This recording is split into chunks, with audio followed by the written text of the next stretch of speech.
Well, hello and greetings. My name is Daniel Ray, staff apologist with Watchman Fellowship in Arlington, Texas. Our ministry's website is watchman.org. We are an interfaith evangelism organization. We reach out to skeptics, atheists, Muslims, Mormons, Jehovah's Witnesses, and people of other faiths and non-Christian traditions and worldviews. You can check out what we do at watchman.org. And we are continuing our series here with Street Epistemology, and if you have not been following the videos, you might want to go back and look in the archives and get a better feel for this. This will contain ideas and information that have been discussed in previous videos, and so there's a host of videos. I recommend going back to the video from January. It's about an hour and 10 minutes, an expose of street epistemology. It lays out the basics. If you're unfamiliar with it, you might want to check that video out first before watching this one. So what we're going to be talking about today is street epistemology workshops conducted in April of 2021, about a year ago, for the American Atheists organization, the atheists.org. So some street epistemologists got together and did a series of workshops about street epistemology for a group of atheists. And these workshops were conducted online. And what you are about to see are excerpts from that workshop. And I will link the original workshop videos in the description notes below so you can see the full context if you're interested. So do keep in mind the clips you are going to see are being presented to American Atheists organization. This video will show further evidence, I think, of how street epistemology remains ideologically tied to atheism. So first, a few parts of the standard street epistemology script. Number 1, identifying the claim.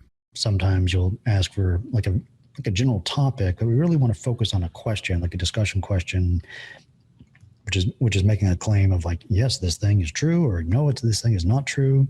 So a good thing to do is just asking for a claim. Here's the first step. Anything else about this, Robert, to set up? No, I think you basically want to get a sense of the claim. This is, as I said before, being on the same page. So you want to just know where they're coming from. Mm-hmm. Here are some examples.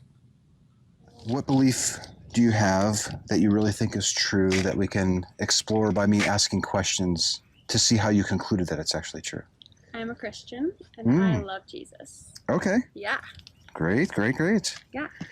So any topic, and you're good with any topic? Ideally, these conversations are more interesting when Okay. you pick something that you think is true and it motivates you to behave differently because you think that it's true. Mm-hmm. So you might arrange your furniture in a way because you think that it's going to give you good vibes. Oh, okay. Or- okay.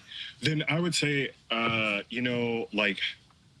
a Christian, and I would say my worldview is a stronger worldview than any other worldview. We can pretty much talk about any claim. However, it's ideal if it's a claim that you make because you're fairly sure that it's true. And then you find yourself acting out on it. Like you might donate to a candidate because you like her position on this thing, or you're going to actually go to that particular building and pray to a higher power because you're sure that God is real. Something along those lines. Okay. What type of claim do you find yourself making because you think that it's true? I'm a Christian. I believe there's God. Mm-hmm. Yeah.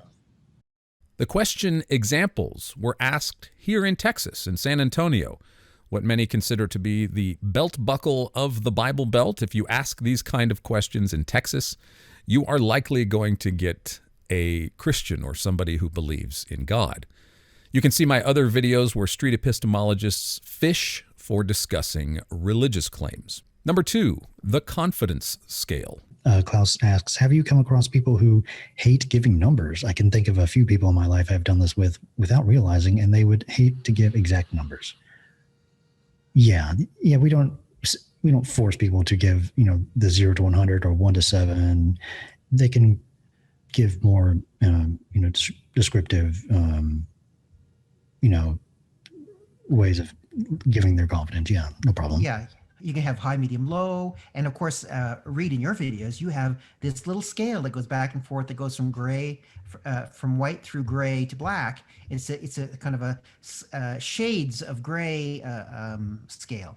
And so it's non-numeric. It's just a relative number to give people a sense of context. Yeah. Cool. Yeah, sometimes the interlocutor responds. They are immovable with regards to the claim. Yeah, for sure. And yeah, and the response you get, depending on, if they're 100 or 99, those two numbers are like vastly different kinds of conversations you'll be getting yourself into just based on that slight, difference. And, definitely 50 is different than 75 and 80. And yeah, you can gauge where you're going to go in the conversation based on this one technique, and you use this number in other techniques later on and reviewing it later at the end. Number 3, testing the belief. What methods did you use to come to your belief? Robert here says this idea introduces doubt. And Robert is correct. This is exactly what Peter Boghossian and James Lindsay advocate for in their book, How to Have Impossible Conversations. These quotes are found on page 34 and back up exactly what Robert is saying. Quote, "The goal of an intervention, that is a street epistemology conversation, is to help people become less confident about what they believe, which is where changing someone's mind begins. In other words, just by speaking with someone, you'll be able to intercede in their cognitions and give them the gift of doubt." The opening up this possibility that it can or should be tested begins to introduce doubt, which is and from a scientific perspective as well. So that's very helpful. Yep, and here's some examples. What would the test look like? What? Yeah, what would it look like? You're just a cruel man, Reid. You're a cruel man. And next up, here's a great example of a technique you very rarely see in like regular conversations, especially debates. You don't let people just kind of sit there and think about something. So this is what we do all the time in street epistemology conversations: is embrace the pause. What is the method that you're doing that's making you 99% confident that a God exists? So you're trying to get one. I can name you the chief method has been reason. So street epistemology is not just a neutral conversation technique, but it is a technique that is utilized widely to instill doubt in the minds of people that believe in God. That is how street epistemology started, and that is how a lot of street epistemology practitioners to this day use street epistemology. So again, remember we're talking to American atheists. I can't make that point clearer enough. Reid here uses examples of asking believers how they test their belief in God. And one of the believers in this clip is stumped. So ask yourself, why would Reid be showing this particular example to a group of atheists? Again, remember the target audience of this workshop. You try to ask for, specific methods of testing the claim, and here are some examples of them. What would the test look like? What? Yeah, what would it look like? You're just a cruel man, Reid. You're a cruel man. What would a test be? What would it look like if there was a test to see if God was real? Mm-hmm. No, Reid, you can't. No. I don't know why you're sending me down. I'm going to start cussing. No, it's just sending me down frustration lane. No. Faith is hope in what we can't see, and it's similar to the wind. Is faith, as it relates to your belief, equally demonstrable as the wind? Like, for example, I see the wind hitting your hair. I feel it on my skin. We might be able to construct a test to show that there's some force moving on a piece of paper or something. Are we able to detect and test faith as it relates to your certainty that this God is actually real? Now, it's my guess the atheist watching this workshop will remember this gotcha question next time they talk to a believer. Now, here is a truth if ever one was uttered about street epistemology. Street epistemologists cannot stand the word faith. They will try to nicely shred it to pieces if someone brings it up in a conversation. It is a kind of trigger word for them. What do I mean? Well, here it is in A Manual for Creating Atheists, the book that launched Street Epistemology in 2013 as a movement. Peter Boghossian notes, quote, "It is critical that the religious exemption for delusion be removed from the Diagnostic and Statistical Manual." That is the manual that psychiatrists and psychologists use for diagnosing mental and psychological disorders. Boghossian notes, once religious delusions are integrated into the DSM, entirely new categories of research and treatment into the problem of faith can be created. Removing the exemption that classifies a phenomenon as an officially recognized psychiatric disorder legitimizes research designed to cure the disorder. So for Boghossian, faith is a disorder. Now, I think a lot of street epistemologists still agree with Peter Boghossian, though they don't use that language so strongly, but I think that's generally the mindset of street epistemologists when it comes to people of faith.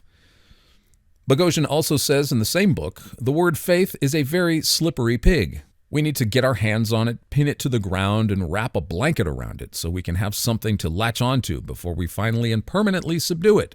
Malleable definitions allow faith to slip away from critique. End quote. Sometimes people give faith as a way to test the claim that a God exists. And is faith a fair test for that claim? Like, if you have faith, is that just a positive result? Mm-hmm. So how is this related to testing the claim? And there's other ways of testing people give. So it's a great way to go. Now, here is Mark Solomon, a former psychologist and an SE content creator, discussing faith. And again, who's the audience that is watching this? Oftentimes, at the end of a conversation, we'll end up with faith. It's very important to discuss the person's definition of faith, because faith can mean a whole lot of things. Faith can mean evidence. It could mean a belief without evidence. It could mean trust. People have all sorts of ways they describe what faith means. So I would want to know what faith means to you. Could you tell me what faith means? In A Manual for Creating Atheists, Peter says faith is belief without evidence and pretending to know things you don't know. So these are foundational definitions of faith for most practicing street epistemologists. No matter what a Christian says, this is what a street epistemologist will assume faith is. Now, the street epistemologist will tell you, I'm just using the definition of the person I'm talking to. So it's important, if you're engaged in a conversation with a street epistemologist, they will ask you how you define faith. Great. But you can also ask them how they define faith and where their understanding of faith comes from. And I've had that conversation, and they're always trying to put it back on me. We're just using your definition, Ray. We're just going with the definitions that the Christian gives me. I'm like, okay, I understand that. But I want your definition. What do you think genuinely defined faith is? What is your understanding of faith? And that is a very important question to ask your street epistemology interlocutor. Ask them what they personally think faith is. Now, you'll see Mark here compare Buddy Holly to Jesus. This is an example of an egregious analogy, a straw man, that takes no consideration of the cultural and historical differences between Buddy Holly and Jesus Christ. What if I told you that I believe Buddy Holly was a musician, he died, he rose, he's a god now. I have faith that Buddy Holly is a god. What does that say about Buddy Holly being a god? Well, everybody knows that Buddy Holly was a human being who did rock and roll music and passed away. And so, but he didn't rise. Jesus rose. That's what she'd say. Well, so you're telling me with my belief that where Buddy Holly didn't rise, this is my belief and I do believe it, that's not true, but your belief where Jesus rose, that is true, it reduces belief to opinion. how could we, that's a good point. How, it seems like that we have two beliefs that are at odds at each other. How could we find out what is objectively true, universally true? If Jesus rose and is a God, I'd like to believe it. If Buddy Holly rose and he's a God, I'd like to believe that.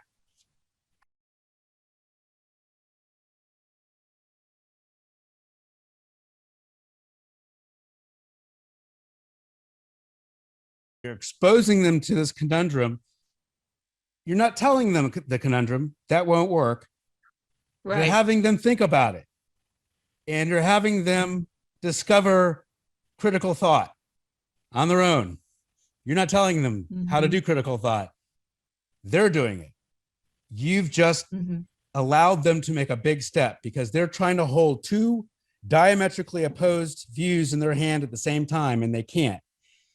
They think this one's true and this one's not true, but they can't tell you why. And they can't think of a good reason why that would be. They're on the road. And that's street epistemology. So the following few clips here come from a gentleman named Michael, who is a street epistemology content creator. And he gives here a definition of street epistemology that I think he wants unsuspecting theist interlocutors to believe about street epistemology. It sounds good on the surface, but when you get down into the details, they seem to become more and more reluctant to actually describe in detail what they mean by this. So here's what Michael says.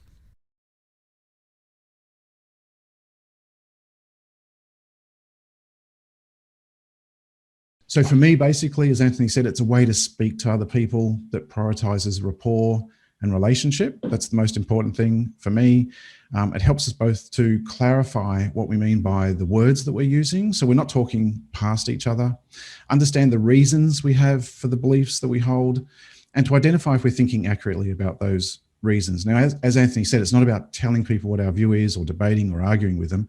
It's really about asking respectful and friendly questions with consent to really understand how other people think and to help us both discover if we have reliable ways to know what's true. So it's a bit like a partnership or a joint venture. We're exploring this honestly together.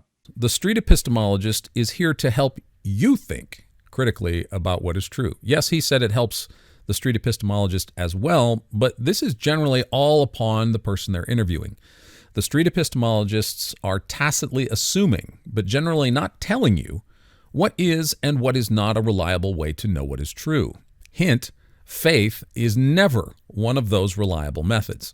And so their line of questioning, if they know that you are a Christian or if they know in some way that you believe in God and faith comes up, they are going to steer you in a direction to try to get you to see that faith in their minds is an unreliable way to know if God exists, and that faith is just generally unreliable. That's the nature of their questions when they engage theists about this topic. If we don't know how to think accurately about what to accept as true and what to reject as false, if we've never been taught that in a reliable way to work that out, then we've really lost our freedom to think and be in control.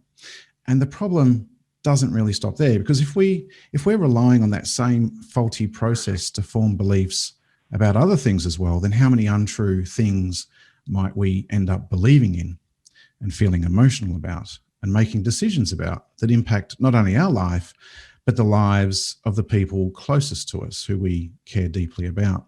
So I see street epistemology as really an effective teaching tool that not only helps others, but also helps ourselves to correct that faulty critical thinking process, which in turn helps us to correct all the other false beliefs that we have as well. So that's what I think street epistemology is all about, just to contextualize it for me. Kevon, do you have any thoughts on that?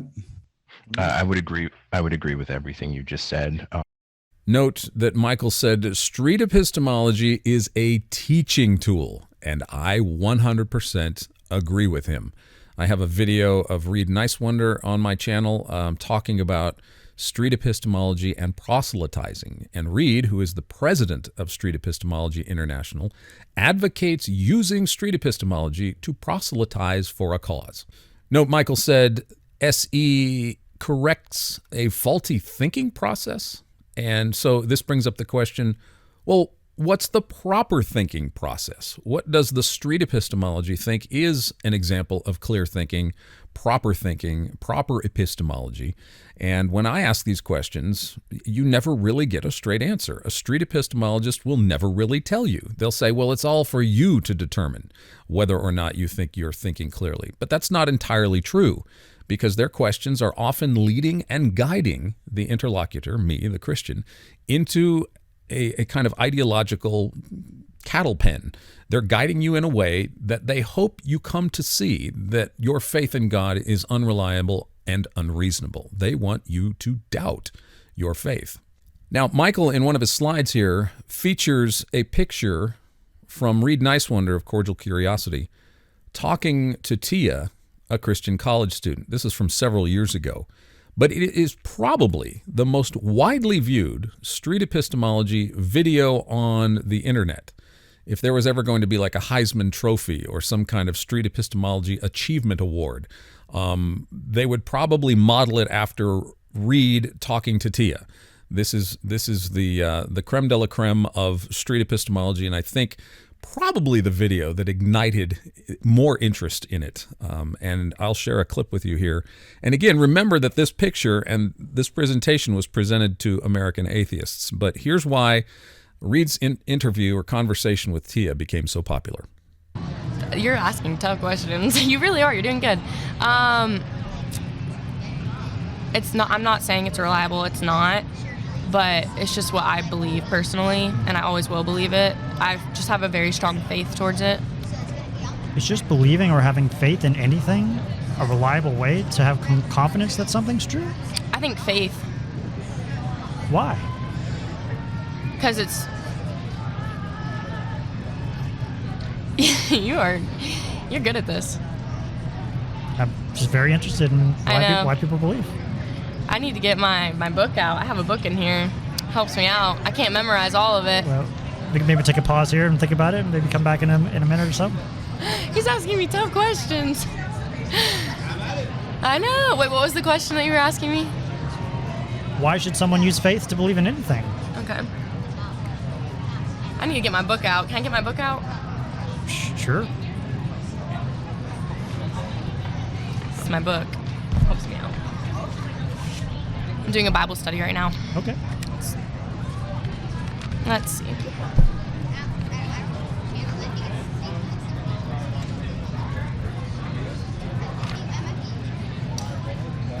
Okay. He's asking me tough questions. I didn't even learn this in Bible class. Or I slept through it. So again, be aware that the street epistemologist usually is tacitly assuming what a reliable method is. They will use questions to guide their interlocutor toward those tacit, often anti-supernatural assumptions. It's not just anti-religious, but anti-supernatural, anything to do with karma, New Age, astrology, any kind of supernatural belief, any kind of religion. Street epistemology generally tends to be anti-supernatural in its presuppositions.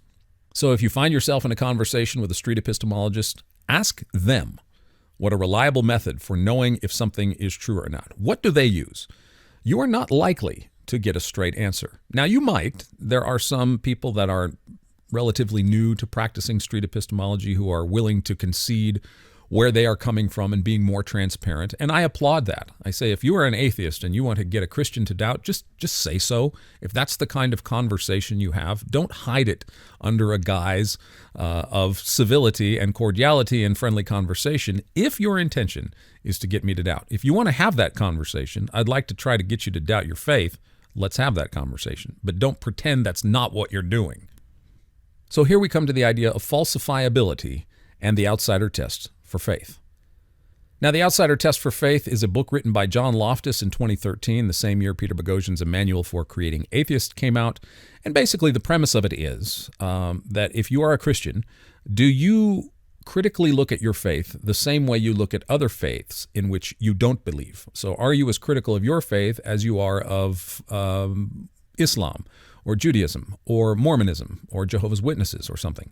And so Loftus says that if you're a Christian, you should equally apply those critical standards that you apply to other religions. You should apply those to yourself as well. And I affirm that. I think that's what I do for a living at Watchmen. I'm constantly engaged with other ideological worldviews other than the Christian faith. And so I'm constantly challenging and looking at other perspectives and other beliefs. So there's nothing wrong with that premise of critically examining your belief. I commend that. But Loftus's book goes beyond that. He says that if you're a Christian and you actually are critical of your faith, then if you're honest, you will become an atheist, that you will see that atheism is the only alternative, that you will abandon any belief in God. So Loftus's book is militant atheism. And I will link a video below that will show John actually not applying his own test to his own beliefs. And I'll link that video in the description notes below. But the outsider test for faith is something that many street epistemologists use in their conversations with theists. Mark here says that if we can't show something to be false, then we can't know if something is really true. This is, again, falsification, the idea of falsification. If a belief can't be shown to be false, then there's no way to know that it's really true. It's important to ask your street epistemology interlocutor, what do they mean by something that is true? How would they identify the difference between something being true and something being false, especially when it comes to the realm of ideas in philosophy and theology and metaphysics? How do they know what differentiates a true belief from a false belief? Is it just empirical observation? Be very specific if you ever get to a point in a conversation with a street epistemologist about this. How do they know the difference between truth and falsehood when they talk about ideas that cannot be tangibly replicated in a laboratory? And one question that I sometimes ask is, can you as a street epistemologist, like if I were talking to Mark, can you actually falsify that statement itself? Does something have to be falsifiable in order for it to be true or in order for it to be reliable? Can you falsify that statement itself? And when I've asked this question, no street epistemologist has ever said yes or have ever told me how they would go about doing that. Falsifiability is not infallible. Even in the sciences, no one thinks falsification is the ultimate holy grail of how to determine what is true or false. And this is from a cosmology textbook that I have, and the authors say this: despite the widespread lip service paid to Karl Popper's doctrine of falsification as a scientific methodology, its weaknesses are especially clear in cosmology. Cosmology is the study of the universe. It assumes that all observations and experimental results are correct and unbiased, that what you see is what you get. In practice, they are not, and you never know whether observational data are falsifying a theory or are based on wrong measurements or subject to some unsuspected selection effect. And that's found on page 105 of this book, The Philosophy of Cosmology. Falsification is not a fail-safe, infallible way to know if something is true or not. And yet, it is a foundational doctrine of street epistemologists. This is a Street Epistemology International Board member from Moscow, Russia. His name is Roman Tarasov. Here he is recommending Peter Boghossian and James Lindsay's 2019 book, How to Have Impossible Conversations. And for anyone who didn't know about How to Have Impossible Conversations, it's the second Peter Boghossian's book about street epistemology, and I also highly recommend it. And it's the better one out of the two, I would say. Now, we've already briefly talked about this book, but here's this quote on page 103 where Lindsay and Boghossian recommend, do not turn conversations into debates by giving your conversation partner a reason to defend her beliefs. This is especially true if your goal is to instill doubt. The thesis of Boghossian and Lindsay's book here is to instill doubt in the minds of believers. That is the thesis of the book. There are other things in here, but there's an anecdote that Peter tells in this book about standing in line at a restaurant with his wife, and he goes about having this hobby of trying to change people's minds about their professional sports teams.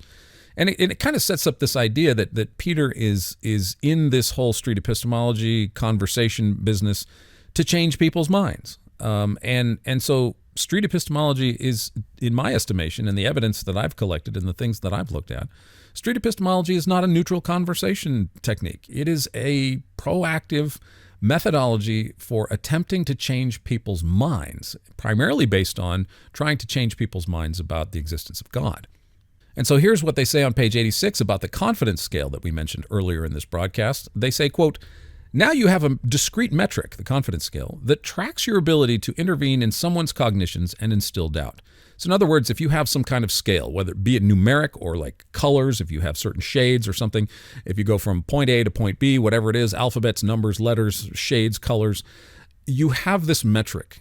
And what you're trying to do is get your theist interlocutor to slide down the metric. What would be something that would reduce your confidence?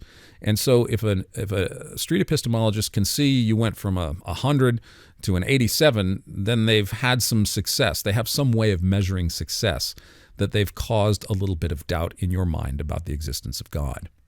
Street epistemologists will often not engage the evidence a Christian presents. They'll often ignore it or dismiss it, but instead they will create hypothetical scenarios. And my response to most street epistemology hypothetical scenarios is, I have no idea. I think of the Apostle Peter, who told Jesus, "I would never deny you," and then later denies Jesus 3 times. So when a street epistemologist tries to put me in some kind of future hypothetical, if this, what would you do? Or if that, what would you do? And I simply say, I have no idea. I mean, I don't. I could tell you one thing, but maybe I'd do another thing. So I have no idea. Never having been in that situation, I have no idea what I would do, and I have no idea what I would think.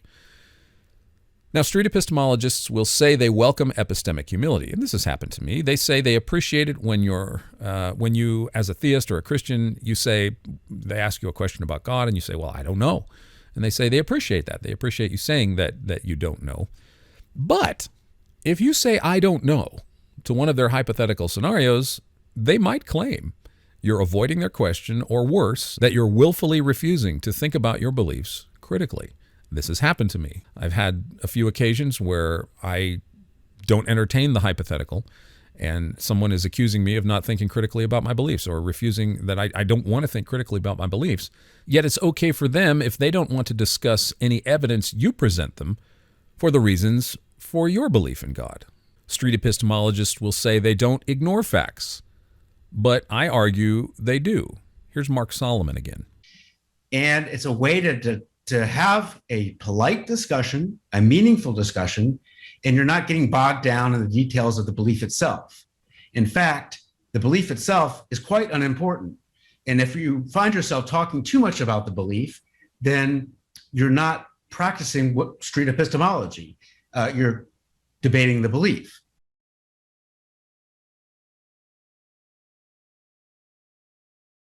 And so here's where the street epistemology ignore facts thing comes from.